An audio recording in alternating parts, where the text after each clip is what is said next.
Goedenavond, live Lu van Tonny's Vanille-tip. Je kunt er een nieuwe uitzending, maar dit wordt een heel speciaal uitzending. Een heel bijzondere uitzending. We gaan namelijk immers herdenken. Het verhaal is zo. Hier hebben we zit Bjorn. Hoi.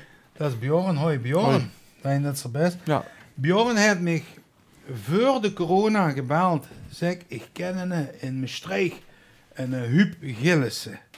En die heeft platen en die is zendamateur en dat is helemaal gek van die programma. Dat kijk immer naar Tonny's Vanille-tip. Dat zou gerens in die programma willen komen. Nou, ik zeg, prima, geen probleem. Ja, toen kwam de klote corona. Toen was de corona voorbij, begon ze weer met Tonny's Vanille-tip. En ik kreeg ineens van Bjorn een telefoontje dat Huub overleden was. Ja, shit, dit en dat. Dus hij had nooit de kans gekregen om in Tonny's Vanille-tip te komen. Maar Bjorn zag ook, ja, maar hij had een hele grote platencollectie. Wil sinds naar Maastricht komen, want zijn zusters, Ans en Rini, ja, die wisten niet wat ze daar met moesten doen. Dat was immer zendamateur geweest. De zender had de El Bandido, geloof ik. En hij was Karel de Kaper op ja, wie heet dat? Wie is het? MC? Wie ging dat? Ik heb er geen verstand van. Hij was een zendpiraat, weet ik maar in de doel. En via de FM, oké. Dank Hans. Ja, ik kom daar aan. Een waanzinnige platencollectie. Ja, ik was helemaal te zweten. Het is ongelooflijk. Maar ja, er wordt daarna gedachtenis van Huub. Daar stond nog alles precies. Zo wie hij daar zijn pleitjes gedraaid had en de lui vermaakt had. En ja, ik heb vooral foto's gemaakt die we daar waren. Voor gewoon die dadelijk in deze uitzending tonen. Even erin plekken. Ja. En dan weet je wie het gekomen is. Maar nu eerst, wat is die relatie met Huub, jongen? Ja, de pap van mij stond een jaar of 3 geleden in Maasmechelen op de camping, op de Kikmolen. En nee, van hem stond Huub al meer dan 50 jaar op een vaste plaats. 50 jaar? Ja, meer is, dus dat is al een hele tijd. Nou, dan een vaste caravan al zo lang, met een eigen inrichting en op een tweede huis. En we worden iedere zomer, om ja, de zomer daardoor te brengen. Ja. Want hij zei van als ik daar iedere keer op dat appartement in Maastricht moet zitten hoog, want hij woonde met zichzelf heel hoog. Ja. Als dan wordt het heet zomers en zo, dus ja, geer dan in de natuur op die camping. En er wordt ook een stuk keuler volgens mij. Ja, ik ben daar geweest in de zomer, ja, dan ging ze kapot daarboven, maar goed. En zodoende zijn we aan de kallen gekomen en we werden wel eens uitgenodigd en hij kwam bij ons en zo is een beetje een vriendschap ontstaan. Ja, die tot aan zijn sterven doorgezet. Ja, wat fijn. Daar is ook het eerste pleitje op gebaseerd, want dit is een pleitje, dat heb ik bij Huub uit de collectie mogen. Ja, ik bedoel, Ans en Rini vonden toch dat, omdat Huub zo met mij begonnen was. Ja, wie zei ze, ik weet het niet, omdat dat zo'n leuk programma was. Hebben Ans en Rini toch besloten dat ik een paar pleitjes moet en dat het op een goede plaats terecht komt. En dat het op een goede plaats terecht komt. Kijk, dat bedoel ik. Gewoon, dat gaat er met gedaan worden. Ja. Nou ja, in nog aanleiding van die verhaal van camping de Kikmolen, ik ga voor het eerste pleitje, ja, ik neem aan dat Huub het dan met eens zou zijn. Ja. De opperkrekel met de campingpolka. Nou, daar gaan we. Kumper. Pleitje van Huub. Uit zijn collectie. Uit zijn eigen collectie, ja. Allemaal uit zijn eigen collectie.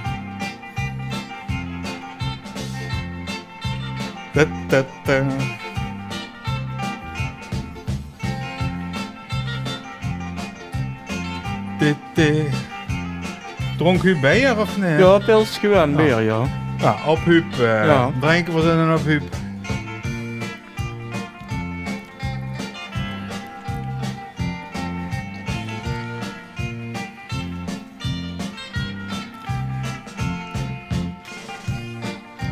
Ja, dan wordt alleen een ouder wel een krat beer of een hoes. En dan komt hij niet op en dan zegt hij, och jong, drink hij toch een pilsje, want krijgt die krat niet door alleen. Ja, word jij een stevige drinker, ja, een gezelligheid. Ja, wat leuk. Ja, want ik heb... op zijn appartementen hangen ook een heleboel foto's met Huub. Ja, het wordt een echte Maastrichtenaar. Ja, zijn hoes, dat wordt een groot eerbetoon aan Maastricht. Ja, met schilderiekjes en beeldjes, ja. Ja, maar ook foto's van de drumband. Alle entreebewijzen van het proevenementhouder. Oh ja, entreebewijs en proevenementhouder bewaard. Ingelies. Zo bij de drumband van de Koninklijke Harmonie Maastricht. En hij was voorzitter van de fanclub, althans, ja, voorzitter van de fanclub van de Palemiger Spatsen. Ja. Palemiger Spatsen. En hoe denk ze, heb ik al de ganse tijd den duivel hier achter me zien staan. Ik zal hem even erbij pakken. Dit is, ik zal even, wacht, ik zet hem even, de polka is bijna afgelopen. Bjorn heeft, daar hebben ze een aantal lui die Huub-koosje gevraagd. En Lu van de Palemiger. Ja, Lu van de Palemiger, wat Huub voor een man wordt. Dat zal ik er even vullen? Ja, doe maar. Peter Jansen van de Palemiger, dat zegt, in die 15 jaar dat ik drummer was bij de Palemiger Spatsen, heb ik Huub kennengeleerd als een van de vrolijkste fans die destijds bij elk optreden aanwezig waren. Huub liep altijd met zijn zelfgemaakte Spatsen Schelleboom met van allerhande attributen en ons logo on top. Op deze manier kon je altijd zien waar Huub in een overvolle feestlocatie stond, want dat ding stak er overal bovenuit, maar meestal zat Huub in zichzelf gekeerd met zijn pilsje, aandachtig te luisteren en te kijken op een plek voor het podium. Ja, wie Sean is dat? De originele. De originele, ja. En dat wouden ze, ja, dat heb ik dus ook gekregen van Hans en Rini. Ja, daar ben ik enorm groot op dat ik deze nu hier in Zittert mag bewaren. Dus Peter, als je ooit nog een optreden hebt met de Palemiger, ik kom gerne met de tank vooraan zitten en dan drink ik me een pilsje voor het podium. Ja, dat Huub een enorme Maastricht-liefhebber wordt, dat hebben we nu al een paar keer gezegd. Maar er wordt nog wat meer, want hij heeft ook bij Benny Neyman in de klas gezeten. Ja. Ja. Heeft er zich daar nog ooit een schat van verteld? Ja, hij is in ieder geval geboren in een Ziestraat van de Meert. Dus eigenlijk in het stadscentrum van Maastricht. Huub? Ja. En ik denk dat Benny Neyman daar ook in de buurt heeft gewoond. En dat die zo samen op school zijn beland in dezelfde klas. Dezelfde klas, samen opgegroeid. Ja, goed. Dan Huub en Maastricht, daar kent ze maar één nummer van Benny Neyman draaien. Dat is natuurlijk de ode aan Maastricht. En ze hebben zich ook nog dikwijls gezien op reunies van de klas. Oh. Dus ja, totdat Benny zelf is gestorven, hebben ze zich regelmatig getroffen. Dus die bleven contact houden met een. Zo noemen dat wel. Fijn, joh.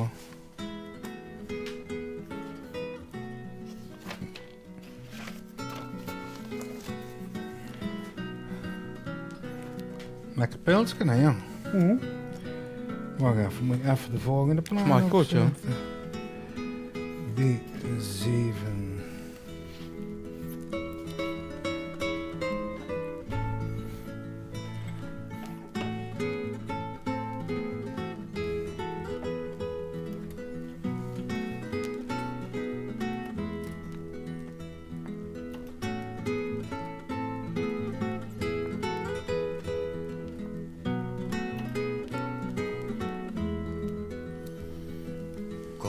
Met me mee naar Maastricht, voor wie niet weet waar het ligt.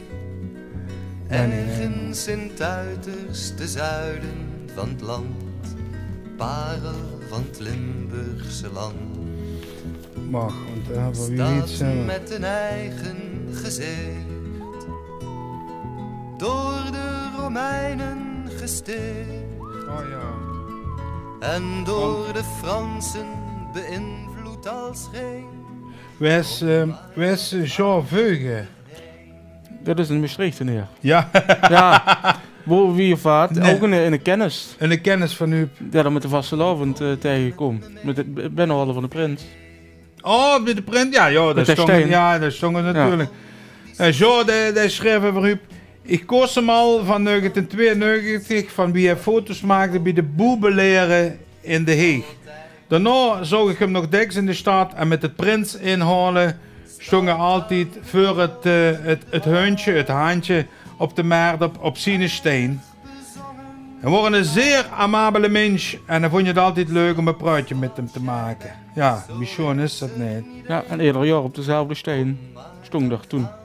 Dus dat wordt na een paar jaar wordt dat zien steen. En, Daar stond er dan. immer op dezelfde Ja, steen. ja. Hij wordt ook krutsken opgezet. Nee, maar dat wordt een soort, zal er zich wel zelf bedacht hebben.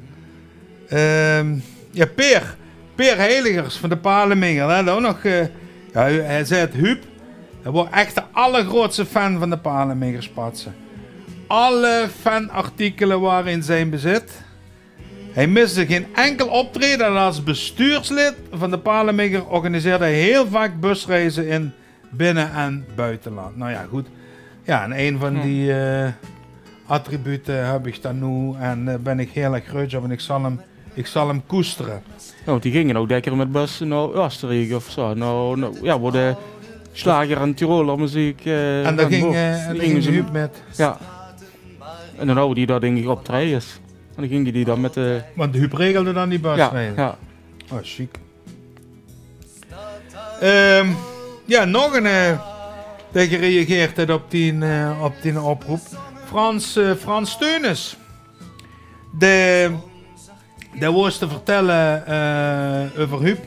Huub was bij de drumband van de Koninklijke Harmonie van Maastricht. Een korps met allure. Huub was er zo groot op. En vooral als ze marswedstrijden waren geweest en zijn harmonie zeer goed met lof holde, zo groot wie een pauw worden. Groot op zijn korps. Ja, Frans. Prachtige woord over Huub. Ja, dan moeten we ook een liedje van Frans Teunis gewoon draaien. Ik heb op een AP van Frans het liedje Mien Maastricht gevonden. Ja, goed, ik ken er niks aan doen, maar het is nu eenmaal een ode aan Huub. En even vergeten dat hij veel onbestrijd rijdt. Ja, en wie ik Frans een paar dagen terug nog heel even heb gesproken. Ja? Ook over die platencollectie, dan zag er nog daar werkelijk alles.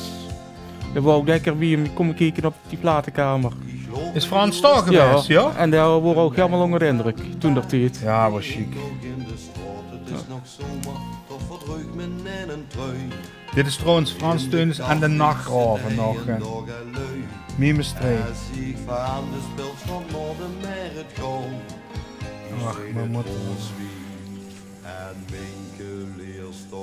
daar ook nog? Nee. Ja, is goed. Dit is mijn Maastricht. Hoe anders werd ik toch zo verdomde goed weg. Ja, dit is mijn leven. Ja, dit is Maastricht. Het is Limburg schoonste stad en hij stond in mijn weg.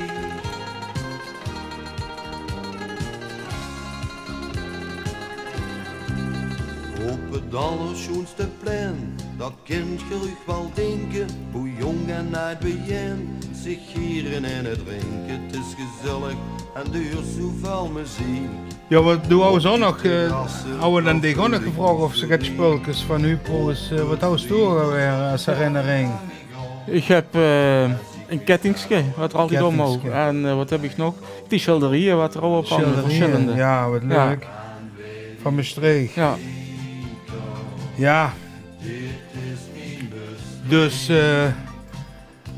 Ans en Rini, we hebben Huub toch in Zittert gekregen bij de Tony's Vanillitip.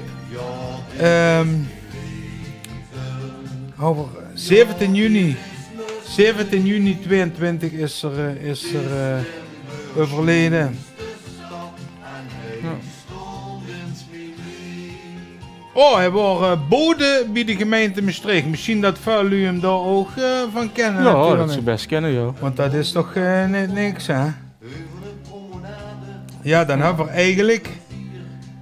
Mag ik dat zeggen dat er een Ajax-fan was? Ja, voor mij wel. Dat was best. Ja, nog gisteren. Oh, Ja. wie die braggelaire man, hè.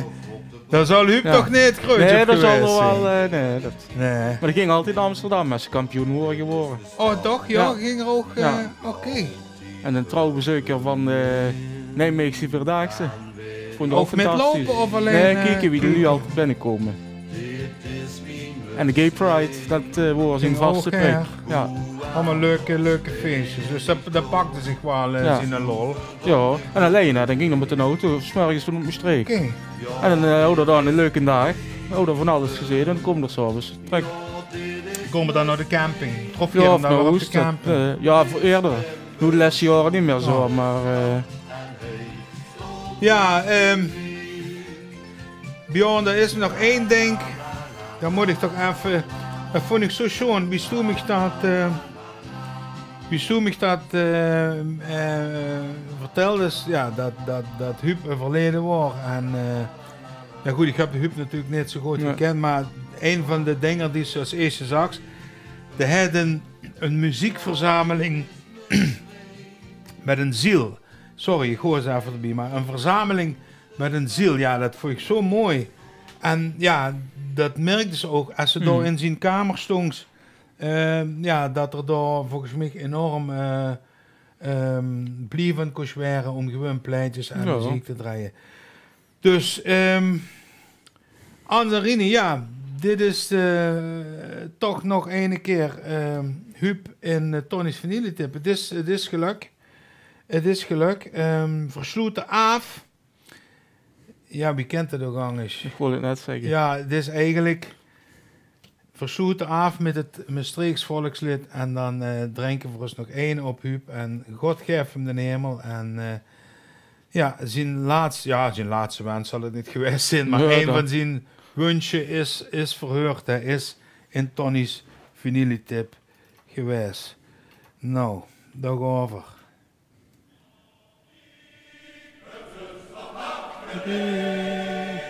En dit is Streek door alle eeuwen. het Maastrichts mannenkoor.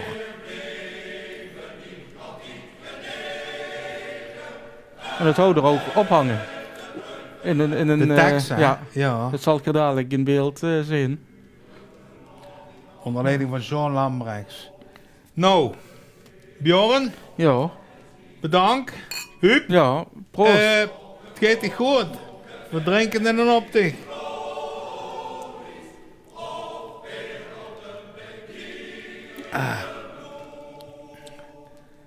Ja. Hoor.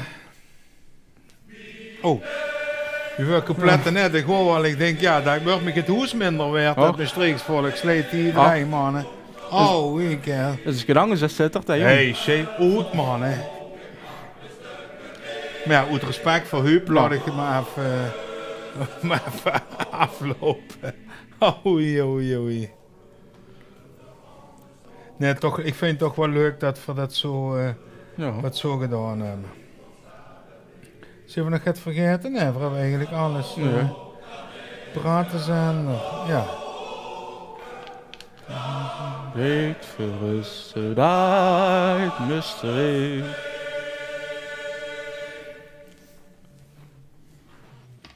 Op Huub. Ja, proost. Proost.